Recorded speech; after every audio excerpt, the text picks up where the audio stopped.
As they mentioned, I am an architect.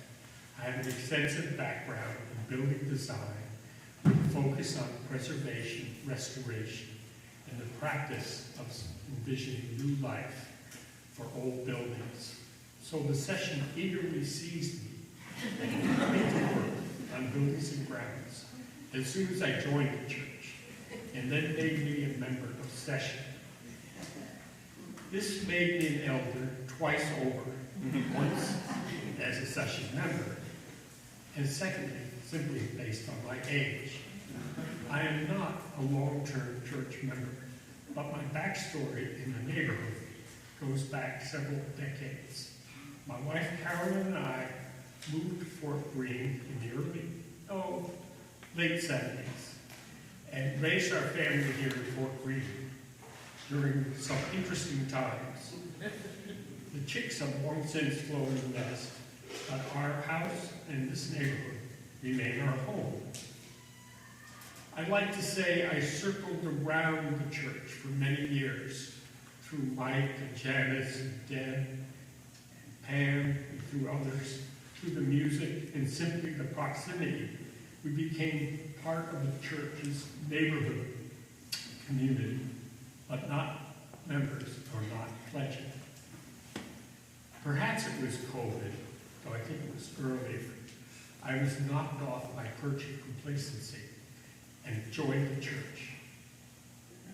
But not only joined the church, but in my 8th decade, was baptized.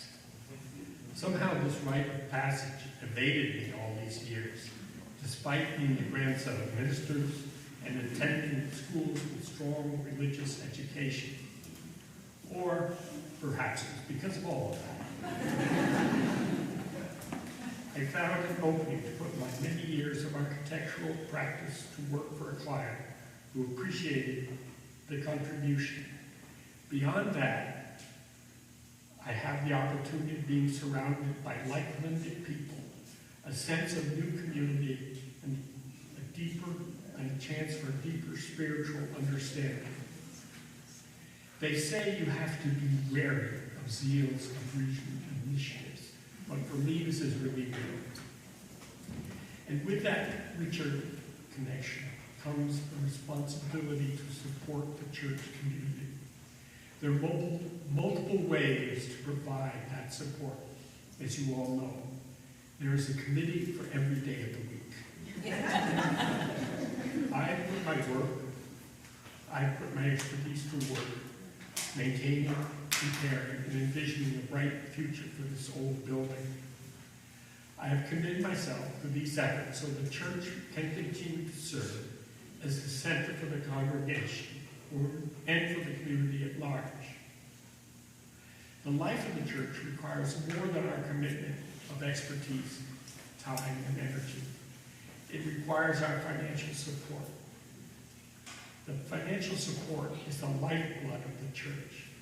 Without our support, the goodwill of this community, our strides towards a better world, our accomplishments will wither away.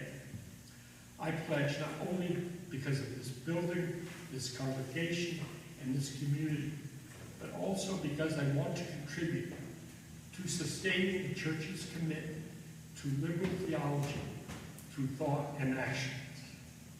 These are rooted in 160 years of perseverance by people who came before us. I want the children here in Sunday school to know that when they are adults and return to this special place, it will be there for them. Everything changes, but contrary to William Yates's poem, the center will remain. Thank you, and please dig.